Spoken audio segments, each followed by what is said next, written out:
Welcome to another episode of the Brighter Thinking Pod from Cambridge University Press. My name is Emma McCrea and I'll be your host today. Following on from our previous episode, we'll be taking a further look at engaging parents and carers in education and how you can involve them in the celebration of their children's achievements.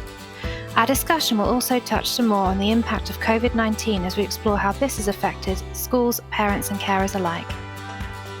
Today, we're welcoming three fantastic guests to our virtual studio who are here to offer their unique perspectives. Richard Morgan is back with us today. For those who missed the first episode, Richard is Assistant Head at the Perse School in Cambridge. Welcome back, Richard. Hi, Emma. Hello, everyone. Great to join you again. Beth Borrett, parent of three, is also back with us again. Welcome back, Beth. Thank you very much. Nice to be here. Thanks, Beth. And finally, we warmly welcome Susan Holmes for the first time. Susan is head teacher at the Nehru World School in India. Welcome to the show. Hello, it's great to be here and to meet everybody. Thank you for inviting me. Thank you for joining us today, everybody. Just before we start, a quick note that all the links and info that we discuss will be in the show notes for the episode. And if you want to get your voice heard on the show, you can get in touch by tweeting us at CUP Education using the hashtag BrighterPod.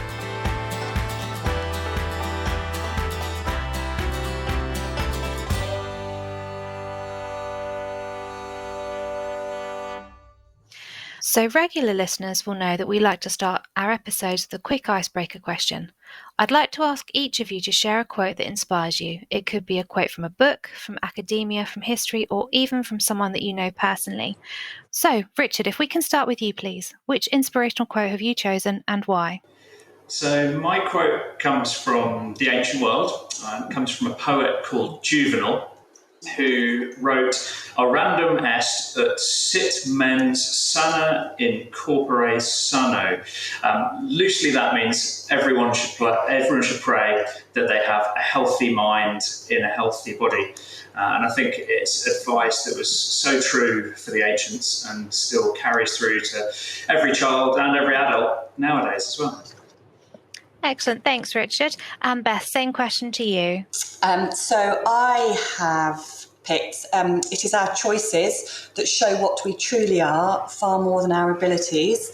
And that's Harry Potter and the Chamber of Secrets. And I've chosen it because I think she is a superb writer. I think she has done for reading for my children's generation certainly what Roald Dahl and Enid Blyton did for my generation, and I just think it's outstanding. Yes, it's a wonderful quote. That's Dumbledore, isn't it, I think? Yes, he says it to Harry. Yeah, I thought so. And finally, Susan, what's your favourite inspirational quote? I've chosen an African proverb, which I often hear our directors say in interactions and engagements with parents, and I thought it was very fitting for this context. It takes a village to raise a child, meaning that, and in our context, stressing the importance of educators and parents in working together in partnership and trusting one another in the best interests of the children. That's such a lovely quote. I really like that.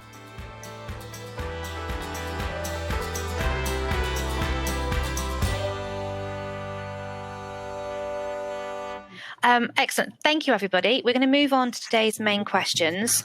We're going to start off with quite a broad, open question. So, in your experience, what opportunities are there for parents or carers to engage with the school and teachers? Beth, can we start off with you? I think at the Perse, which is the school that my youngest two are at, I think we're very lucky. There's lots of opportunities for parents to engage with teachers. There are the formal ones such as Parents' Evening and Meet the Tutors Evenings, and they've actually continued during lockdown, obviously online, but that's been really helpful. But there are the school has always run much more less formal evenings such as quiz nights and career evenings, where the teachers, it's not so educationally based, but the teachers are around and you can talk to them over a cup of tea or a glass of wine. I found for me the way I find the best way to communicate with teachers is via the emails, and certainly at Perse you can send an email and within half an hour very often you have a response, and that for me is the most important thing, because you've always got somebody there, and somebody who does know what you need to know and can get back to you. So certainly where I am, I feel really involved in school life. I think there's lots of ways that you can communicate with teachers and with the admin staff. So, yeah. Excellent, thank you. I think it's interesting you pick up on that point of the less kind of formal opportunities to connect and speak with kind of your children's teachers as well. And sometimes they're more important. I think they're more important because you don't feel that time pressure. Yeah, absolutely. I know with Parents' Evening, I'm very aware our Parents' Evening is 7 minutes long, and you're like, right, I've got 7 minutes to get through all this stuff. Whereas if you're just having a general chat, I think it brings up more. You cover topics you perhaps wouldn't have covered. Yeah. Thanks for that. That's really helpful. And Susan. Thank you. From our own context, I'd like to mention our open door policy. There's some link with what Beth has just said there to senior leadership team and to wing heads and teachers, so that parents can make contact and address issues that are of immediate concern to them in the moment, rather than having to wait to the next PTM. They're, of course, taking place as one to settle in at the beginning of the academic year, and then a minimum of 4 more in the course of the year. Now, we're still in the situation of being a school closure, so we're still working virtually and all of that. So we've switched our open door to an open virtual classroom.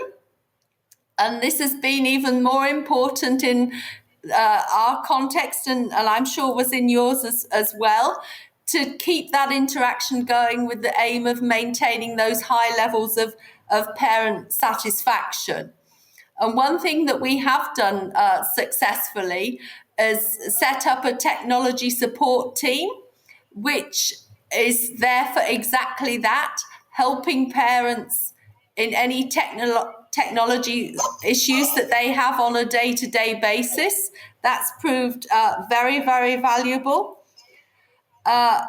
One other thing I'd like to mention is at the beginning of an academic year, for our new parents as well as current parents, we provided an orientation meeting, which is either an orientation to the school or the next academic year that the child is moving to. And that's very helpful as well. Richard, anything for you to add?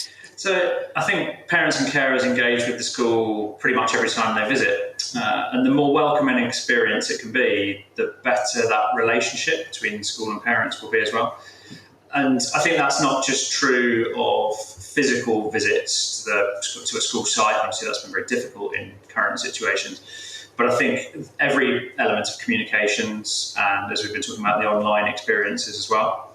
And so with that in mind, I feel that there are some crucial points on that school journey where it's possible to really gain parental engagement, and it ties in, I suppose, with what Susan's saying about orientation evenings. I think the transition points, particularly when you might be moving from a junior school to a senior school, or between exam phases, so between GCSE and A-level, for example. So I think those are particularly good opportunities to get parental engagement and to really bring parents into the conversation about their child's learning.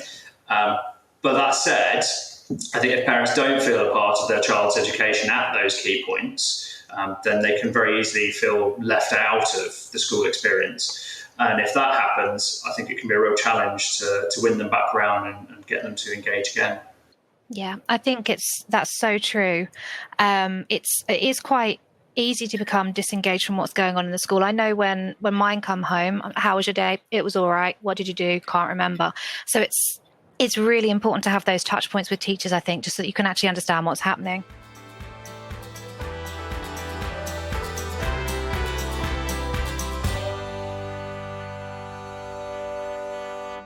Now let's go a little bit deeper into this topic. Due to the pandemic, and more specifically lockdown, aspects of parents and carers' involvement in their children's education has been transformed. During this time of uncertainty, it's perhaps more important than ever that parents and carers are involved in the celebration of their children's achievements. I'd like to ask you all, in what ways can they be encouraged to engage in this? Susan, let's start with you this time. Thank you. In our early years, we follow the International Early Years curriculum. And as part of each unit of learning, and there's 5 in total throughout the academic year, parents are invited to engage in reflect, share, and celebrate what their children are doing with them and what their children have learnt. And also, as part of that exit point, we engage the parents in some learning with their children, where they play a key role. Of course, with the online classes, they're very much involved with their children throughout.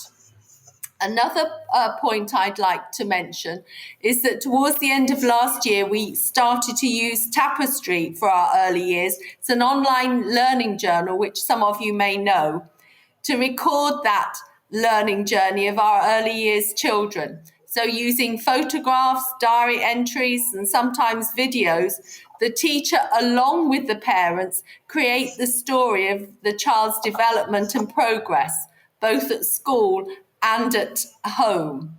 So this really strengthens communication between the staff and the parents, and also continuously creates that opportunity to celebrate success, which we think is really, really important. Another example, if I may, at the beginning of an academic year, we award scholar and co-scholastic badges for academic excellence and notable contributions to the co-curricular programme.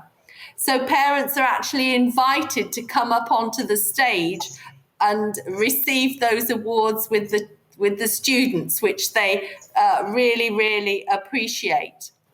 Now, what we've done this year is switched more to using social media to celebrate that success and narrate the story of children's learning. So this has been done through creatives and visual images or short videos where senior students have spoken about their academic achievements. Yes, it's celebrating the success of the given student, but it's also motivating others to try out similar strategies with regards to the why and how of their success. So there's some examples I feel that can be shared. Thanks, Susan. I loved Tapestry when my little ones were in kindergarten. We used to get Tapestry and I get little photos of them playing in the mud kitchen and things. And it's something that you don't get as they get older, certainly in my children's school. So, yeah, I can absolutely see how that helps to really engage parents in what their children are doing. And I love the idea of those awards as well, where you bring the parents up and they get to celebrate in the success. Richard, what's your approach for this? So I think one of the biggest challenges is always going to be finding the personal touch.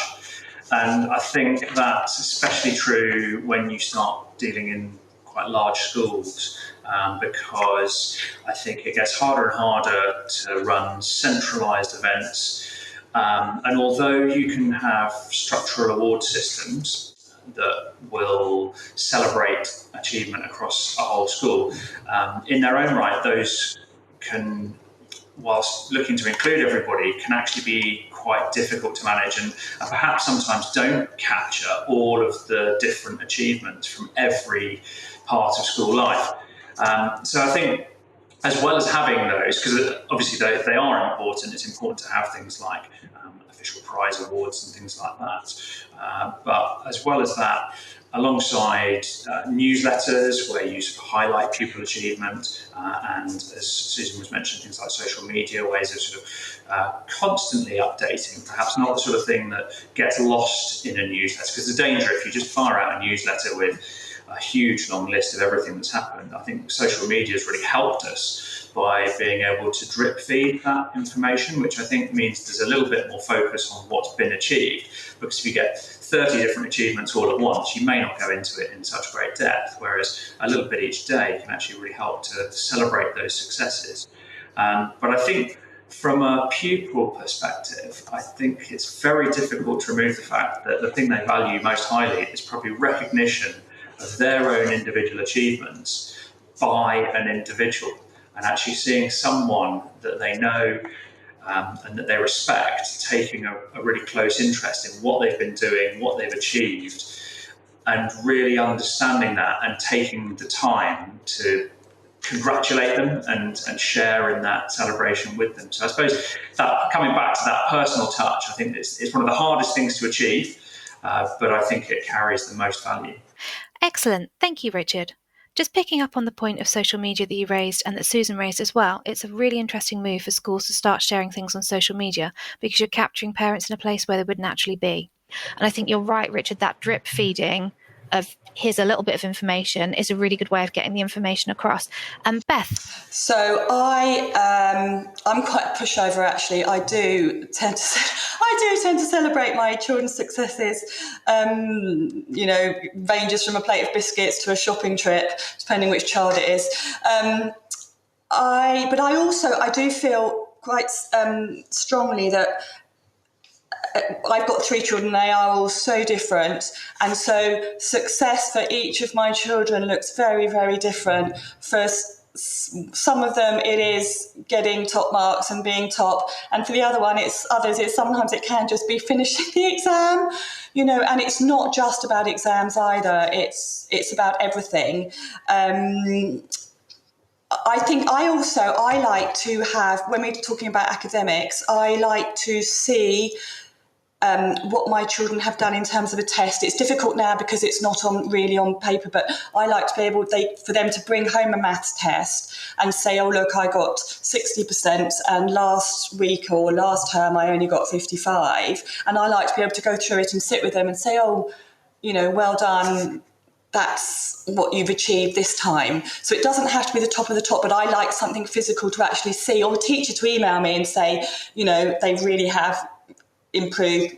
However they revised this week has obviously worked because they've done so much better, or but I think as a parent it is also natural to want to celebrate. But final point, I think as well that celebrating success too much, on the flip side, success should be something that the children go into school wanting to be their best, to fulfill their own potential. And that should be seen as something that they do when they go to school. It's not always something that's, wow, that's amazing. It should be, this is what you strive to do every single day of your life. Yeah, I think that's a really interesting point to pick up on. That success looks very different depending on the child, and that isn't always about academic achievement and getting the top marks. And I really relate to what you're saying about your children being very different, because mine are absolute chalk and cheese, which I think I probably mentioned in the first episode. But it's finding ways to celebrate achievements in their own kind of their personality, their sphere of interest, and just what motivates them as well. So yeah, okay, let's look at this a little bit further. I'd like to read some thoughts from Joanna Bell on the Cambridge Maths panel, who says, there are parents who cannot be actively involved in their child's learning, either due to their work or simply because they almost or completely forgot their knowledge on a particular subject or topic, meaning they're unable to teach their children. What could be possible ways they can still be actively involved in their child's learning in spite of these constraints? Particularly relevant, I think, in the current climate where there's often a lot more pressure on parents to support children's remote learning, and we're having to be involved in ways that parents wouldn't have done before. I'd like to ask you, how can they still be engaged and support their children's learning in spite of the constraints? And how can parental engagement initiatives be improved to include parents who might not be as forthcoming? Beth, let's start off with you this time. Well, I'm totally with you, Emma. I really cannot academically help my children in the majority. There's a couple of things I can do, but certainly no. I tend to use, I don't know if I'm coming at this question from the right way, but there's a lot of online resources which the children can use, and also which I can use. So there's BBC Bite Size and all that type of thing. I've got every single revision book going, which helps the children, and if I'm honest, it helps me as well. I don't work, so maybe I can't come at it from a time pressure point of view. I think parents who work, it must be exceptionally difficult to fit it all in. And ultimately, just because you can't academically or help your child, it doesn't mean that you're not engaged in their education, or it doesn't mean that you're not engaged in the school. I don't think the two are necessarily, because I don't see the two as necessarily linked. I like to know what my children have done during the day. I don't necessarily ask them what they did in maths, because it would go totally over my head. But just by knowing who they've talked to and what they had for lunch, and who was wearing what in my daughter's case, I feel that gets me involved in their education. But I think you can either do the academic stuff or you can't, and I can't. And you can read up with them and maybe learn with them and help them to learn their French vocab. But for me, that's certainly as far as it goes. Yeah, I think there's also a lot to be said with helping them have the right attitude to learning and developing their resilience, so that if they do get something wrong or they can't get it right the first time, they don't give up, they keep trying. And I think that's something that is really valuable that parents can add, even if they can't remember their quadratic equations or, something specific in the subject. Richard, can we come to you on that next? Certainly. I'd quite like to pick up on the point of how you engage some of those parents who might not be as forthcoming. And I suppose I'd build on Beth's points by emphasising the fact that obviously you've got different parents who will want to engage in very different ways. And so whilst some will pick up the textbooks and get involved at home, we'll flick through the exercise books, we'll see what they've been up to. You've got others who will attend lots of school events, some who will join various committees that are parent run.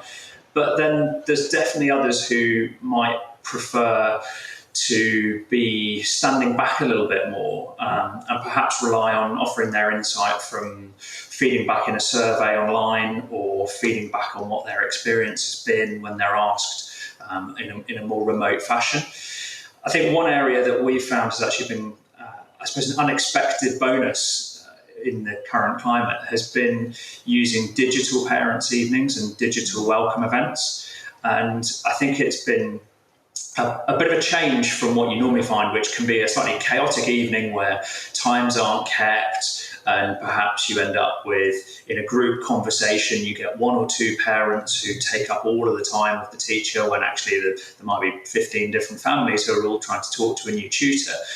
And in a sense, removing that and knowing that there is some dedicated time where the conversation is purely going to be between that member of staff and the parents, and we've also had parents' evenings where we've got the child there as well to make sure that they're part of the conversation. I think that can actually be a great way of getting parental engagement, because they know that for that set period of time, the conversation is going to focus entirely on what their child is doing without there being a risk of being talked over, having other ideas coming through. It's purely focused on them. And I think that has been a nice little positive that's really brought everybody a bit more closely into the whole idea of being fully engaged with what's going on and all the different strands of learning. Thank you, Richard. And Susan, over to you. Thank you. So yes, the feedback survey is a great idea.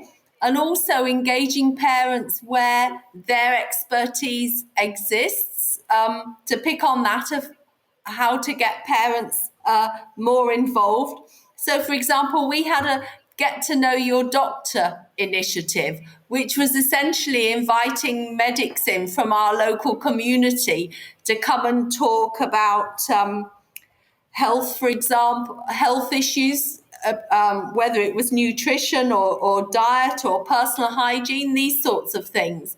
And the children knew the visitor was coming, so they had a great opportunity to prepare questions, and it was integrated into the curriculum. And then we've got a database of our parents' work. And we run one initiative in a normal year, I'll say, called Startup Superstars, where every class sets up and runs their own businesses. So we invite some business parents from the community to come and talk about aspects of their business as a means of inspiring the children with their learning. And both those initiatives have proved very successful. And then to the first point about picking up on this idea of parents concerned about subject knowledge, we actually run parent pedagogy sessions where we invite the parents to come in and they become learners in our pretend classroom. The Cambridge curriculum's something that's relatively new in our school. So that's an example where the approach to teaching and learning is a little different, although now integrated across the whole school. And parents actually take part in a 20-minute lesson, bit of micro teaching, which they really enjoy, because that then by turn helps them support the children with the same approach to learning, not going back to the rote methods that they learned when they were at school, which they think are still there. And what I think is important, and I'll make this my final point, it's really important to establish in the very first meeting with parents the importance the school attaches to their role and the partnership with their parents. And that's why to set the tone, if you like, for there is a very strong culture of communication and engagement with parents in our school.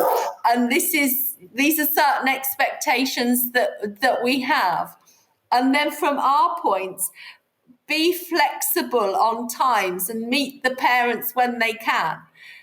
If they can't come to the given time slot of a PTM, then create another time for them. And we try and be flexible like that, because we do value that engagement. Thank you. Thank you, Susan. I really love the idea of some of the things you've mentioned there, the kind of the startup superstars, and getting parents involved, bringing their kind of knowledge, their background and their experience into the school. I think that's wonderful. And I also love the idea that you bring them in and actually do like a pedagogy session with them, because I think you're right. So many parents have been taught in a very, very different way to the way the teaching works now, and things that we know are successful in terms of building core skills and key competencies, and that they don't work the same way that a lot of parents have been educated. So I think bringing them into the classroom and helping them understand why their child is learning this way and the value in it is really, really important. Before we finish up for today's episode, we have one final bonus question. What are 3 ways that parental engagement can impact children's learning? We're looking for 1 point from each of you. Richard, would you like to start us off? So I think having parents engaged with learning just reinforces the idea that a child's learning is achieved just as much away from school as it actually is during the school day. And I think that's probably the key element for me. Thank you. And Beth, to you next. I think my engagement tells my children that despite everything that's gone on, their education is still very, very much worth investing in. Thank you. And Susan?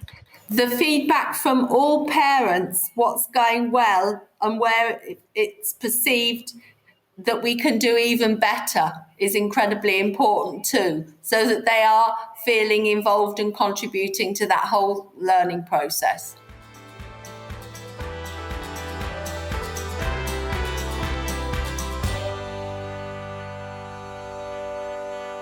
Wonderful. Thank you, everybody. We have unfortunately run out of time for today. So I'd just like to wrap up and say a huge thank you again to Susan, Richard and Beth for joining us in the virtual studio today. It's been really interesting hearing all of your insights, your different perspectives, and actually that there's a lot of similarities coming through in what you're saying. Just like to find out where our listeners can find out more information about you if they want to. Susan, does the Nehru School have a social media account they can follow or anything like that? They can go to our website at www.com, nehruworldschool.com. Wonderful.